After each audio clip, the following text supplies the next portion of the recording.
कार्यकर्त्यांनी असे काही पोस्टर लावलेले ते प्रेमापोटी लावलेले आहेत, त्यामुळे ते भावनिक असतात. पण पोस्टर लावलं म्हणून कोणाला कुठलं पद मिळलं असं कधी होत नसतं.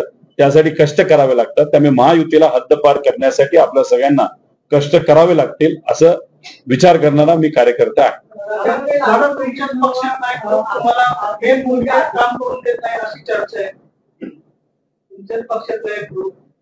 ती फक्त चर्चाच आहे ना. एक आहे की आमच्या पक्षामध्ये कुठे गटत नाहीत.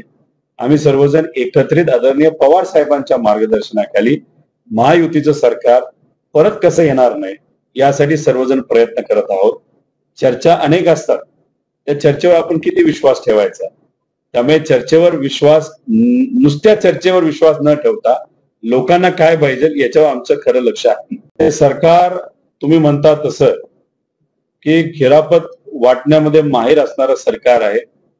गडकरी साहेब स्वतः म्हणतात की राज्यातलं हे जे सरकार आहे ते आर्थिक दृष्टिकोनातून कुठेतरी अडचणीत आलेलं आहे आणि सरकारमध्ये असणारे जे नेते जे काय बोलतायत त्यांच्यावर अजिबात विश्वास ठेवू नका, हे गडकरी साहेब स्वतः कुठेतरी बोललेले आहेत.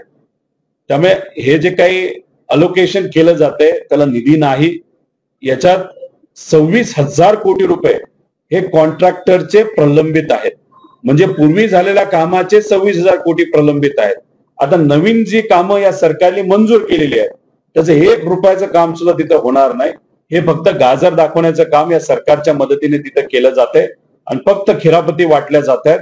नमो योजना जी या राज्य सरकारने मोदी साहेबांना खुश करण्यासाठी आणली होती, शेतकऱ्याला पैसे देण्यासाठी, त्याच्यातला फक्त 1 हप्ता आला, बाकी कुठलाही हप्ता तिथं अजून पोहोचलेला नाही. त्याच्याच बरोबर काही जिल्ह्यांचे विम्याचे पैसे अजून शेतकऱ्याच्या खात्यामध्ये पोहोचलेले नाहीत. त्याच्यामध्ये स्वस्त धान्य दुकान घ्या, नाहीतर डोल आपण जे पेन्शन योजना असते वयस्कर माता भगिनींसाठी आणि वडीलधाऱ्यांसाठी, त्याच्यामध्ये सुद्धा बहुतांश पैसा अजून आलेला आहे. बाल संगोपन योजना अशा महिलांसाठी काढली गेली आहे ज्या एकट्या आहेत, एकल आहेत, लहान मुलं आहेत, त्यांच्या शिक्षणासाठी 2,500 रुपये दिले जातात. गेले 9 महिने ते 1 वर्ष अजून त्यांना तिथं पैसा पोहोचला नाही. त्यामुळे हे सरकार फक्त फुग्यासारखं फुगलेलं सरकार आहे, आश्वासन देत सुटलेलं आहे. म्हणजे आज सुद्धा कॅबिनेटमध्ये गायीसाठी काहीतरी त्यांनी योजना आणलेली, चांगली गोष्ट आहे. पण विषय एवढाच आहे की जेव्हा दुष्काळ होता त्याच गायी आणि बैल नाही तर जनावर असतील ज्यांना चारा मिळत नव्हता, प्यायला पाणी मिळत नव्हतं, याच्यासाठी कुठेतरी त्यांनी एक चाऱ्यासाठी योजना आणायला पाहिजे होती. ती त्यांनी न आणता पाऊस जेव्हा सुरू झाला तेव्हा पहिली कुठली तरी छावणी त्यांनी सुरू केली. म्हणजे जेव्हा मदत पाहिजे तेव्हा तुम्ही देत नाही.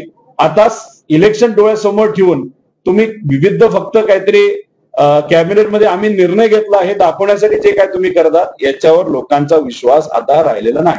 बरेच जण संपर्कात आहेत, पण पवार साहेबांचं मत आहे सगळ्यांनाच घेऊन फायदा नाही, काही निष्ठावंतांना आपल्याला संधी द्यावी लागेल.